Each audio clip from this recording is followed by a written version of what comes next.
ये है आरा आरा टाकी।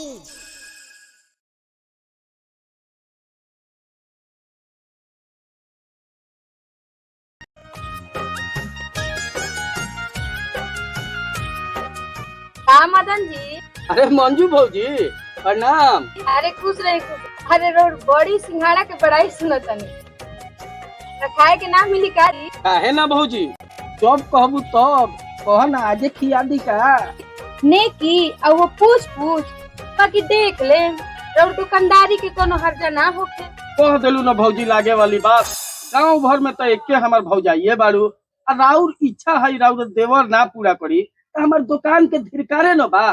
तारा के आजे हम समोसा खियाई। ठीक बा बाकी देखो रोड भैया के पता ना चले। हाँ, कम बोलना ज्यादा समझना। वैसे भी भौजाई के बात कोई बाउंड्री से बाहर ना जाई।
हो रमेश, हाजी तू अरे भाग और।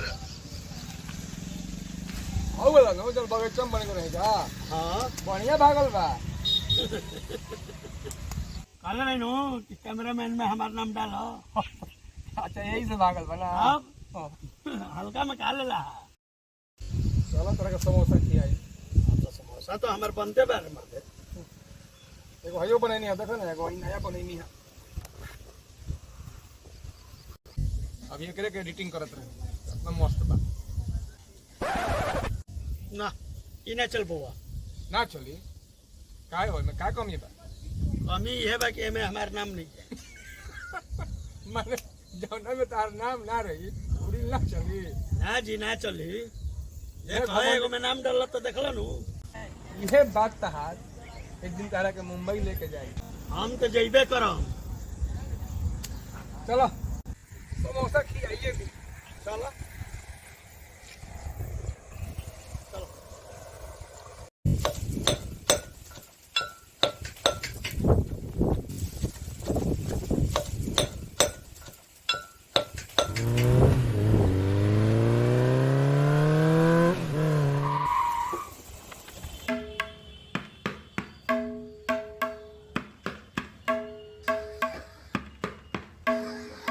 काहे भी नेसरी भैया, कुछ भइल का?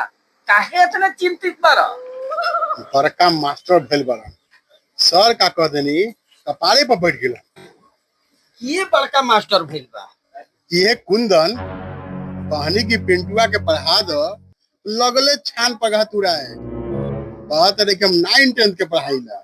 हाँ ए भैया, पैसा बनो तो 50 गो मास्टर मिलियन। तो इनके भरोसे बनी का 2000 में मास्टर ठीक करके आइल बनी। कल से आई आके घरे पढ़ा के जाई। ठीक पहले हाँ भैया, आओ सिंघाड़ा खा लो, गरम गरम निकालो तनी। ना हो खाए के बेरा हो गेल बा, जातनी घरे, बाकी सांझ के आईम। ठीक बा भैया। बाकी कुंदन सर हम लड़का के पढ़ावे से मना करके ठीक ना कैलक।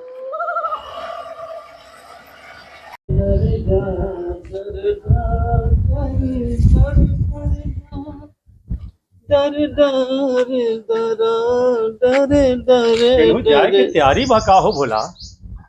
हाँ राजा राम भैया प्रणाम। तनी सोचत रहनी टहले जाए के भैया। जा टहल आवा। अकेले बैठा रही था, सोचनी है कि भोला भी जाई, थोड़ा सा बखत कटी। हाँ कोनो बात नहीं थे, जा तू, हम हो जाता नहीं। हाँ ए भैया कहाँ जाए लगल? आओ बैठ, तनी ठहर के चल जाई। एमे का बा, आओ बैठ। आहो सुनो तारो, राजा राम भैया आइल बड़े, तनी चाहवा बढ़ा दियो। अच्छा ठीक बा। लो भैया पानी पिए। चलो चाचा। आ गइल? हाँ ए बबुआ जीतू, तनी देखना चाहवा बनल। अच्छा चाय बनाओ तरीका चाची। हाँ आओ देख चाह पी लिया। चाची, ए चाची, क्या हो? अरे कहने बालू अबे चिल्लाते रहे चाहवा ही बन। अरे हाँ बबुआ बन गई। अब दीदी जी अब जल्दी कर ना तो जानते बड़ू कि चाचा कितना खिसिया लो। अरे छाना हो जल्दी छाना। तनी हमारो खातिर बचा ली हो। अच्छा अच्छा दीदी वो लेके जाएंगे हम थोड़ी। हम लेके जाते हैं। हाँ तू ऐसे पी ना। हाँ चाची जा।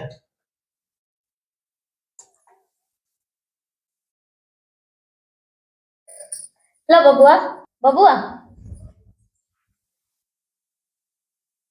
और सब ठीक बानू भैया? हाँ सब ठीक है नु बा। काम लगे कहा ना भैया, और साहु जी यहाँ काम चलता, उनका भी बालू रखे के जगह ना रहा तो कन्या की रख लो भाई, अगल बगल ध्यान देवे के पड़ला। लो भैया चाह आ गई। अजीतुआ हो पानी पियता, जाओ ओकरा के छतवा लेके भेजा जल्दी। अच्छा अच्छा। हाँ चाह तो बढ़िया बनल बा भैया। अरे चाची घरे चीनी उनी ना रहे। हैं? क्या पी ले का रे? हो गया लगानू। अरे ना चाचा, चाय पियनी है ना, चाय चिकनी है तनी मनी। खतर तू लड़कन के चाह ना पिए के बुझला। हाँ चाचा। ए ये खड़ा ला, ले जाकर रख दियो और से छाता लेके आओ जल्दी। बधाई भैया, आजकल के लड़को चाह पिए लगल। चाची का हो? छाता दो चाचा के। अरे जितुआ, तोरा बहाना ना बनावे रे। बेइज्जत करे ना सुनो गांव के आदमी के सामने। चीनी लिखे ओका छाता टांगल बा, जो ले ले।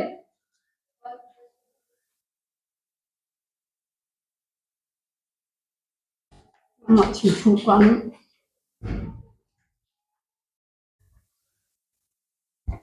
ला चाचा छाता। द तो चली नु भैया। जा तू, हम हो जाता नहीं। हाँ चलो भैया। ओहो हाँ भैया, लड़कवा कहत रहे कि वृद्धा पेंशनवा अब क्यों खतवा में ना आई। ना आई गाँव भोके तो तने देखिए ना। देखा तनी हम देखा तनी। तू जा घरे, हम पता लगाओ तनी। जा चलो हो जीतू। चलो चाचा चलो। जीतू हाँ चाचा। तरनु संजी खा के हवा गाँव के हवा है चाचा। रहल तो यही बात पर मदना बुझाता दुकान खोलले बा। हाँ होका खुले ही बा। चल एक गो सिंघाड़ा खाई। सिंघाड़ा बुझाता छाना तो हो। मदन के सिंघाड़ा तोहरो मुहे लाग गइल बा ना चाचा। का करब, कबो कबो बुझा जेती। मदन। हाँ चाचा। अल्लाह बबुआ तनी सिंघाड़ा खियाओ भाई के। बैठी चाचा दे तनी। ए चाचा रोक दे। का बोल हे तना सिंघाड़ा खाता रहो, खर्चा ना करियो। ना कहाँ खाता नहीं पता एक आदमी खाता नहीं हाँ एक आदमी पैसा से और जा करे ले आओ मदन ले आओ जल्दी लाओ चली चाचा ली चाचा लो भाई देख लेबे तो पैसा साथ पैसा रहा हे मदन भाई अब सिंघाड़ा तो जबान छेदता हो। हाँ एगो काम कर बबुआ 4 गो घरों खातिर बांध दे दन चाचा बांध दे प्रणाम है भोला चाचा। अरे बिने सारी खुश रह बबुआ खुश रह आओ बैठो का चाचा खाली लइकने पर ध्यान दे हम कि हमनियों पर कृपा बरसी। ये कहे के बात बा लड़कने से दिक्कत था ना। हे बबुआ और कैसे ना बतियाल जाला देखो अबे हने बैठो बैठो बिने सारी हे मदन हां चाचा तनी बिने सरियो के लावा हो दुगो लाओ तो चाचा नीचे चल अरे वाह भाई। हां बहुत बढ़िया सिंगारा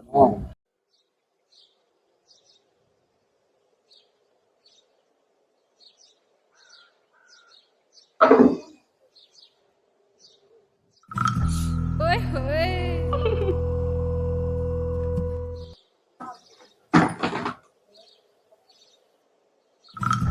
ओए होए ये दीदी कहिया ले ये सब करत रहम बबुआ के बियाह करी।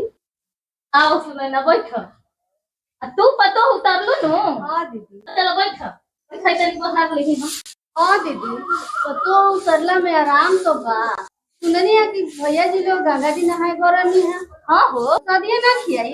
अरे काहे ना खियाई रह लेके आओ तनी। अरे सुनी सुनी बड़की दीदी नहीं खिलो पर। अरे बानी कोठवा को बनी। ए दीदी जी का हो आई देखी सुना ना आइल बड़ी। तो बैठा हुआ या तनी अच्छा बैठल बानी दीदी रहुआ आराम से आई ना दीदी रहुआ बैठी ना। अरे बैठा तनी ए सुना ना चलो झोंकिया तू बैठ बैठ तो हर समाचार और रोज जी में बड़ी काम बा। खाना पीना बनाओ बर्तन बासन करो और घरों द्वार बहारो कपड़ों खींचो। बाप रे बाप हमरा से इतना काम ना हुई दीदी। बड़की दीदी तो कुछ करते नहीं हुई। अरे हाँ हो बिना उनका लगले हमारे से कुछ होई उहे तो धरहर बन। क्या ये सुना ना क्या हाल बा। ठीक बनी दीदी नहीं हां गई रही ना भतीजिया के बियाह हो रहे। अच्छा बढ़िया से हो गइल सब बढ़िया से हो गया। अच्छा ठीक सुननी है कि भैया जी लोग कह रही गंगा जी नहाए प्रसादियों खैले आई हाय बहनो दे ले आई। प्रसाद ना खेलू है ना दीदी जी रहो तो ताके लगी है हम बतियावे लगी है तो हम बैठ गई। तो है सुनना साथ मिल के एकरा के चको तो हम प्रसाद लेके आवत है। हां रखे बिने सरी अब चचो खातिर टाइम निकालल का कहत नहीं चाचा खोजम तब नु रावा तो ये आधा उम्र के लइकन के संगतिया बनिले फिरत नहीं। तो का करी सारा लोग के हमनी से बूढ़न भी बैठे के टाइम बा दिन भर ताश खेलबो लोग चाह सिंघाड़ा के दुकान पर देश बके राजनीति बतियेबो लोग बाकी हमनी भी बैठे के टाइम नहीं खे। वैसन बात कर दी चाचा कि बैठले न बने रवा फिरी। अरे तो सिंघाड़ावा नु बैठा देला सा हो ठीक बात है चाचा। देखो बबुआ बात लगी बाउर बाकी साँच बा। अरे हमनी से गांव के बूढ़ पुरनिया के सारा लोग लइकन से का चाहे बस प्यार के दुगो बोल चाहे। अरे हमनियों के मन कर लगी तारा लइका लोग हमनी भी जाओ बैठो दुख सुख बतियाओ हमनियों के अपन मन के बात कहीं जा हमनी के तारा लोग के जड़ नु हो जाओ ये जड़ से जुड़ल रहलो हमनी खातिर समय निकालो लो न तो कहीं समय ना निकल जाए। ठीक बात चाचा ध्यान रखम ध्यान रख। कहीं कितना पैसा भइल मदन भाई? तू कहाँ पैसा देबो? काहे चाचा रोज तो रउआ खिलेबे कइला तभी हमनियो से खा ली। अरे तो कमैया तो दी हो आज हम दे दे तू जा देखो तारा जी तू जान अभिनेश्री भैया, चाचा से हम समझ ले हम। ठीक बा। करा के निकल जाला का कुछ काम धंधा लागल का काम धंधा। हाँ जितना रुपया कमाता नु अच्छा तो उतना सोचल हूँ ना। हाँ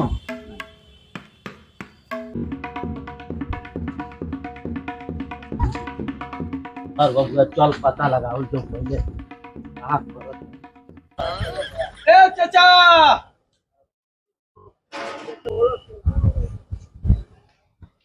अरे हिराव सिंघाड़ा छूट गई चाचा।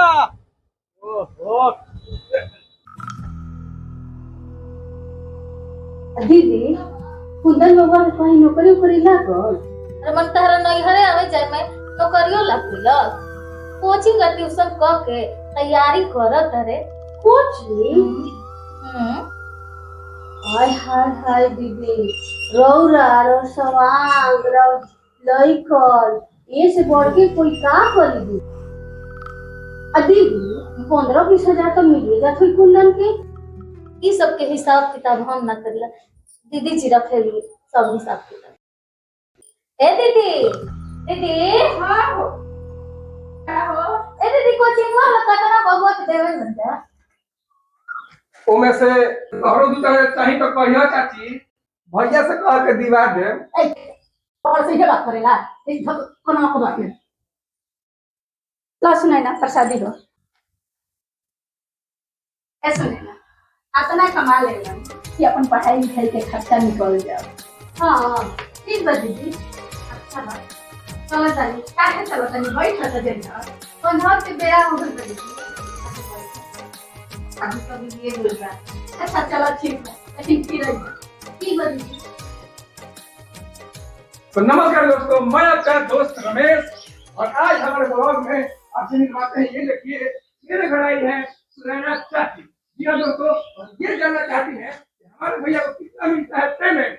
तो चलिए दोस्तों, आज चाची को भी और इनके साथ साथ आपको भी बताते हैं कि कितना मिलता है भैया को पेमेंट। अरे चाची कहाँ गई? अच्छा दोस्तों, तो चाची लगता है गुस्से में है। तो कल मिलते हैं नेक्स्ट ब्लॉग में, तब तक के लिए धन्यवाद।